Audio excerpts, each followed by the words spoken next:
Sveiki.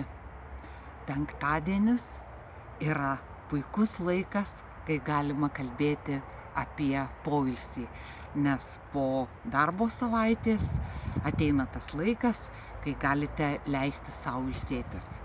Kai nutariu ilsėtis aš, išeinu į lauką ir pasakau, kad aš šiandieną nieko neveiksiu ir tiesiog supsiuosi ant savo supinės. Bet paprastai mano tas išėjimas baigėsi tuo, kad aš pamatau savo gėlynę, kad jau laikas daryti pertvarką ir grįžtu į viršų visiškai pavargusi, sėdu rašyti laiškų ir tada rašau, kad aš išėjau nieko neveikti ir labai pavargau. Linkiu jums, kad kai jūs nutarsite ilsėtis, darbas nepavogtų iš jūsų brangaus poilsio laiko ir kad jūs tą poilsį išnaudotumėte taip, kaip suplanavote. Ačiū Jums.